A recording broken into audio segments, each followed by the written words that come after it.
ইউসুফ আলাইহিস সালাতু ওয়াস সালাম তিনি নিজে নবী, তার পিতা ইয়াকুব আলাইহিস সালাতু ওয়াস সালাম নবী, তার দাদা ইসহাক আলাইহিস সালাতু ওয়াস সালাম নবী, তার পরদাদা ইব্রাহিম আলাইহিস সালাতু ওয়াস সালাম নবী।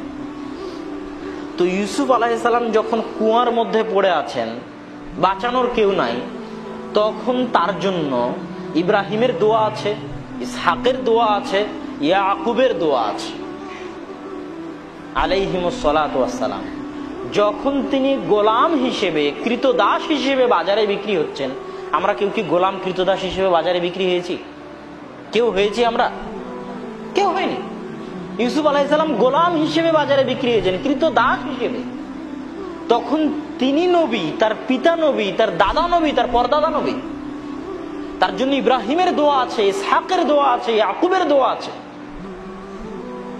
যখন তিনি মানুষের বাড়িতে কাজ করে খান, আমরা অনেকেই এরকম নাই যে মানুষের বাড়িতে কাজ করেছি। আমি করিনি মানুষের বাড়িতে কাজ, আপনারা হয়তো কেউ কোনোদিন মানুষের বাড়িতে কাজ করেন। ইউসুফ আলাইহিস সালাম মানুষের বাড়িতে কাজ, কর্মচারী, কাজ করে খেয়েছেন, কৃতদাস। তখন তিনি নবী, তার বাপ নবী, তার দাদা নবী, তার পরদাদা নবী। ইউসুফ আলাইহিস সালাতু ওয়াস সালাম যখন মিথ্যা অপবাদ মাথায় নিয়ে জেলে, 7 বছর জেলে, তখন তিনি নবী, তার পিতা নবী, তার দাদা নবী, তার পরদাদা নবী। আর এই দীর্ঘ 30 বছরের সময়ে ইয়াকুব আলাইহিস সালাতু ওয়াস সালাম অঝোর ধারায় কাঁদতে কাঁদতে তার ইউসুফের জন্য দোয়া করতেছেন, দীর্ঘ 30 বছর। আর এই দীর্ঘ 30 বছরে ইয়াকুব আলাইহিস সালামও নবী, তার ছেলেও নবী, অথচ তার ছেলে বাজারে বিক্রি হচ্ছে গোলাম হিসেবে, মানুষের বাড়িতে কাজ করতেছে গোলাম হিসেবে, জেলখানায় জেল খাটতেছে মিথ্যা অপবাদ মাথায় নিয়ে।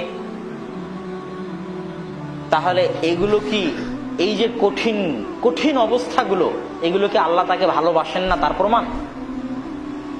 আল্লাহ তাকে ভালোবাসেন তার প্রমাণ হচ্ছে আল্লাহ তাকে তাওহীদে বিশ্বাস করার সুযোগ দিয়েছেন, আল্লাহ তাকে তার ইবাদত করার সুযোগ দিয়েছেন, আল্লাহ তাকে জেনা থেকে হেফাজত করেছেন। এটা হচ্ছে আল্লাহ তাকে ভালোবাসেন তার প্রমাণ। আমি যদি আপনাদেরকে না বুঝাতে পারি তাহলে এটা আমার ব্যর্থতা। ইউসুফ আলাইহিস সালামের কৃতদাস হিসেবে থাকাটা তার উপর আল্লাহর ভালোবাসা বা দয়ার লক্ষণ নয়। আল্লাহ তাকে জেনা থেকে হেফাজত করেছেন, এটা হচ্ছে আল্লাহর তার প্রতি ভালোবাসার লক্ষণ।